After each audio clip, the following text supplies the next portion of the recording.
इस वक्त मेरे साथ मौजूद है असदुद्दीन ओवैसी साहब। पश्चिमी उत्तर प्रदेश के दौरे पर आप जो निकले हुए हैं, क्या कहा जाए? चुनाव तो अगले साल होने हैं, तैयारी अभी से शुरू हो गई है। हाँ, बिल्कुल तैयारी करना है। और भारत का सबसे बड़ा प्रदेश है और बल्कि सबसे बड़ा है। और अगर आप इलेक्शन के दौरान कैंपेन नहीं कर पाएंगे तो अभी से हम कोशिश कर रहे हैं और इंशाअल्लाह ताला हम उत्तर प्रदेश में हमारे संगठन को मजबूत करेंगे। पिछले असेंबली चुनाव से बनिस्बत हमारा संगठन 70 डिस्ट्रिक्ट्स में बहुत अच्छा है। बहुत से मेरे ख्याल से कम ऐसे 80 से 100 विधानसभा ऐसे हैं जहां पर हमारा कम से कम 70% बूथ पर MIM पार्टी का प्रेजेंस है। और हम कोशिश कर रहे हैं, ओम प्रकाश राजभर साहब के साथ हैं। लेकिन सर, इस सबके बीच में अगर हम बात करते हैं उत्तर प्रदेश की, तो पिछले विधानसभा चुनावों में आप लोगों की पार्टी चुनाव लड़ी थी लेकिन उतना बेहतरीन प्रदर्शन नहीं था। इस बार क्या और भी छोटे दलों को, क्योंकि ओम प्रकाश राजभर की पार्टी के साथ उसमें गठबंधन हो गया है, और भी छोटे दलों से बातचीत होगी क्या? उसमें आम आदमी पार्टी का भी नाम है, क्योंकि चर्चा बहुत सारी है। देखिए, मैंने तो जनाब ओम प्रकाश राजभर साहब की बात को रिटीरेट किया और फिर कर रहा हूं कि उन्होंने कहा कि हम दूसरे पॉलिटिकल पार्टी से अलायंस के लिए तैयार हैं। तो ये वो हमारे कन्वीनर हैं, वो बड़े हैं, वो इस सवाल का मुझसे बेहतर तरीके से जवाब दे पाएंगे। लेकिन सर, आज भी वो नजर नहीं आया, जबकि आप लोगों ने लखनऊ में ऐलान किया था। ना, देखिए, आज के प्रोग्राम में ये तय हुआ था कि हम आएंगे।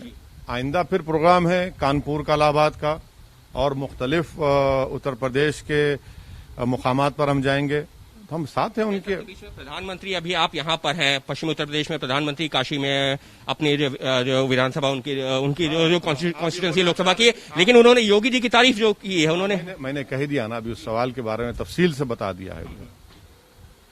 दूसरा बोलिए सवाल। सर, इसी पे जो मैं जानना चाहता हूँ कि सर उसके अलावा जो पॉपुलेशन जो है कंट्रोल लॉ के बारे में, बिल के बारे में और नीति के बारे में बात हो रही है उत्तर प्रदेश में, इसको भी क्या आप चुनावों से जोड़ेंगे? देखिए, मैं नहीं जोड़ रहा हूं। उत्तर प्रदेश की सरकार ने पॉपुलेशन के ऊपर लॉ कमीशन ने अपना एक पेपर दिया है और राय मांगी है। हमारी पार्टी की तरफ से भी उस राय को हम अपने लिखकर लॉ कमीशन को और उत्तर प्रदेश सरकार को भिजाएंगे। और हमारा मानना यह है कि जो TFR रेट है, अगर हम 2000 की पॉपुलेशन पॉलिसी को देखेंगे तो बगैर कोर्शन के, बगैर ये सो कॉल्ड इंसेंटिव्स के, अगर मैं गलत ना कहूं तो 3.2 से वो घट करके 2018 में 2.2 पे आ गया। कैसे आया? ठोक दो की पॉलिसी से आया या फिर अब इंसेंटिव्स या फिर डराने से आया। दूसरी बात यह है कि मोदी सरकार ने दिसंबर 2020 को सुप्रीम कोर्ट को एफिडेविट लिख कर दिया, जो बीजेपी के एक बहुत बड़ा नेता डाले थे, कि 2 चाइल्ड का नॉर्म बना दिया जाए, जिसमें मोदी सरकार ने कहा, मैं अंग्रेजी में पढ़ देता हूं, international experience shows that any coercion to have a certain number of children is counter productive and leads to demographic distortions. जब ये मोदी सरकार नहीं मानने को तैयार है तो ये बात समझ में नहीं आ रही कि 56 इंच के सीने के खिलाफ योगी जा रहा है। क्या एक प्रदेश सेंट्रल, वो भी बीजेपी की दोनों सरकार है, उसके खिलाफ जा रहा है? तीसरी बात यह है कि आर्टिकल 21 के कंप्लीट खिलाफ है यह प्रपोजल। क्यों है? क्योंकि आर्टिकल 21 डिफाइन करता है personal autonomy relating to body. चौथी बात यह है कि यह प्रपोजल पुट्टू स्वामी का, जो सुप्रीम कोर्ट का कॉन्स्टिट्यूशनल बेंच का जजमेंट है, उसके खिलाफ है। छठी बात यह है कि ये जो प्रपोजल है, इससे उत्तर प्रदेश की महिलाओं का बहुत बड़ा नुकसान होगा। क्यों होगा? स्टेरिलाइजेशन सबसे ज्यादा देश में 93% सिर्फ महिलाओं का होता है, और आप ये कह रहे हैं कि स्टेरिलाइजेशन आप करवा ले, तो ये महिला को राइट मिलना चाहिए कि वो डिसाइड करे। जो हमारी नेशनल पॉपुलेशन पॉलिसी थी उसमें हमने ये कहा कि आप शादी इस उम्र में करिए, एक बच्चे के पास स्पेस दीजिए। तीसरा, हमने एजुकेशन का इंतजाम किया। ये इस बात पर योगी की सरकार का कुछ ताल्लुक ही नहीं है। और सुन लिए पूरा आप सुन लीजिए, हम जरा तैयारी करके आए थे, आप मालूम आप हमारा इस्तकबाल करेंगे इन बातों से। अब अहम बात यह है कि हेल्थ के मामले में योगी सरकार तो उत्तर प्रदेश जनता को धोखा दिया है। हम डेटा दे रहे हैं। मैं उत्तर प्रदेश के मुख्यमंत्री जो हर टीवी के इंटरव्यू में असदुद्दीन ओवैसी के मजनू बन चुके हैं और बार बार लैला को याद करते हैं, हमको ये बता दें कि रूरल उत्तर प्रदेश में जो शॉर्टफॉल है हेल्थ सब सेंटर्स का, क्या वो 40% नहीं है? रूरल उत्तर प्रदेश में जो पब्लिक हेल्थ पीएचसीज हैं वो 49% का शॉर्टेज है ही नहीं है। कम्युनिटी हेल्थ सेंटर्स में 53% का शॉर्टफॉल है और उस कम्युनिटी हेल्थ सेंटर्स में 84% स्पेशलिस्ट नहीं है। हम उत्तर प्रदेश के मुख्यमंत्री से पूछना चाह रहे हैं कि 22 नवंबर 2019 को लोकसभा में मोदी सरकार ने एक जवाब में कहा कि उत्तर प्रदेश में डॉक्टर पेशेंट का वर्स रेशियो है। क्या है वो?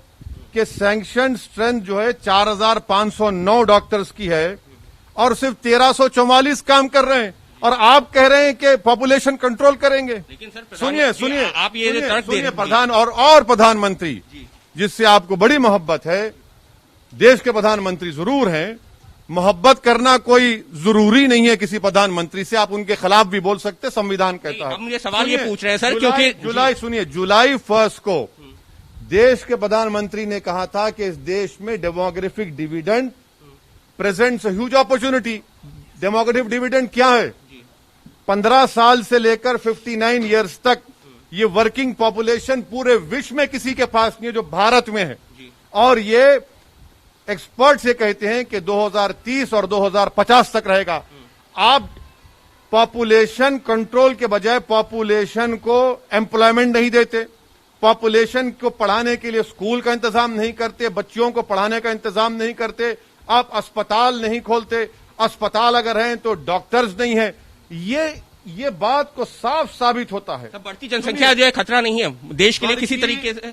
बढ़ती हुई जनसंख्या, अगर आप ये कहेंगे कि हम इंसेंटिव देंगे, अगर ये कहेंगे कि 2 से ज्यादा बच्चे पैदा मत करो, रेशन नहीं देंगे, तो ये भी आर्टिकल 21 का वायलेशन है। और ये प्रपोजल से एक्सपर्ट्स ने कहा कि महिलाओं का डिजर्शन होगा, एबॉर्शन होगा। अगर मालूम हो जाएगा कि बच्ची है किसी के, हमारी बहन के मां के पेट में, एबॉर्शन होगा। ये एक्सपर्ट्स की राय है। आपके पास डेमोग्राफिक डिविडेंड है, आप उसको देश को स्ट्रेंथन करने के लिए क्यों नहीं इस्तेमाल करें? पूरे विश्व में, भारत में ही डेमोग्राफिक डिविडेंड है। आप सुनिए मेरी बात। नीतीश कुमार कह रहे हैं कि लोगों को जागरूक सुनिए, पॉपुलेशन को आप, जो आपके पास एक ताकत है पॉपुलेशन, उसको स्ट्रेंथ बनाइए ना। आप कमजोरी बना रहे हैं।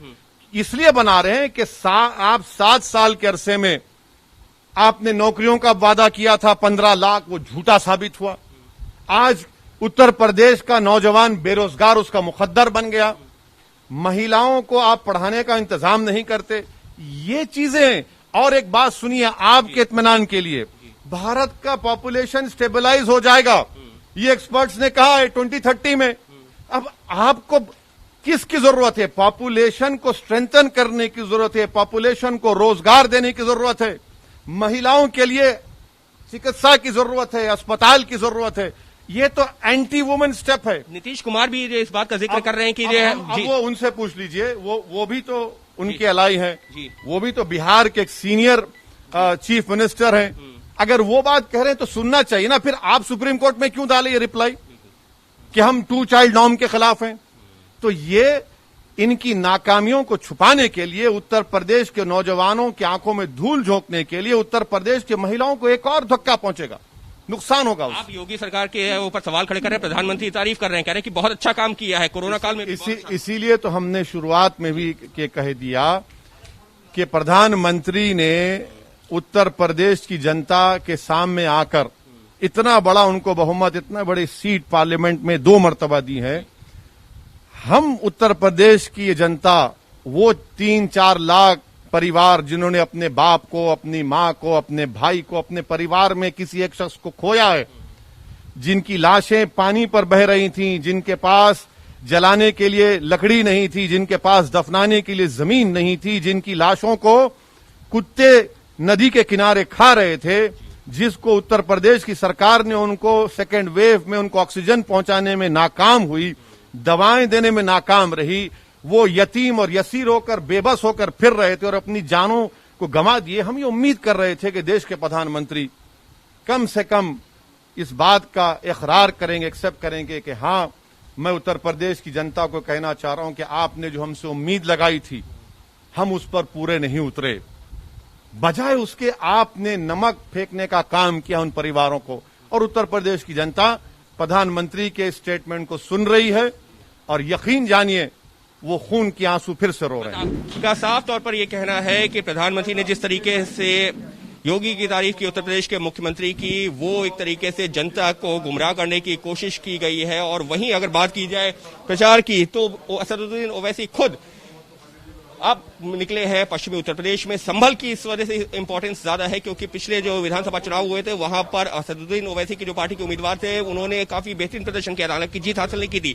इसी वजह से संभल हो, मुरादाबाद हो या पश्चिमी उत्तर प्रदेश के अलग अलग जिलों में पहुंच रहे हैं असदुद्दीन ओवैसी और कोशिश यही है कि आगामी विधानसभा चुनावों में अपनी हाजिरी दर्ज करवा सके। इस सबके बीच में योगी सरकार का जो फिर है वो पॉपुलेशन कंट्रोल जो बिल के बारे में चर्चा हो रही है या फिर जो पॉपुलेशन कंट्रोल जो है अभी रूल्स लाए गए हैं उन सबके ऊपर निशाना भी साध रहे हैं AIMIM प्रमुख असदुद्दीन ओवैसी, जो फिलहाल उत्तर प्रदेश के अलग अलग जिलों में पहुंच करके अपनी पार्टी का विस्तार भी कर रहे हैं, कार्यालयों का उद्घाटन कर रहे हैं और जनता से सीधे संवाद कर उनसे जुड़ने की कोशिश।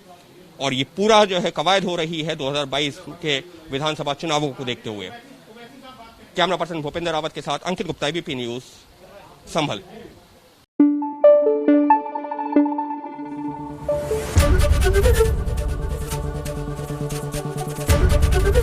ABP न्यूज आपको रखे आगे।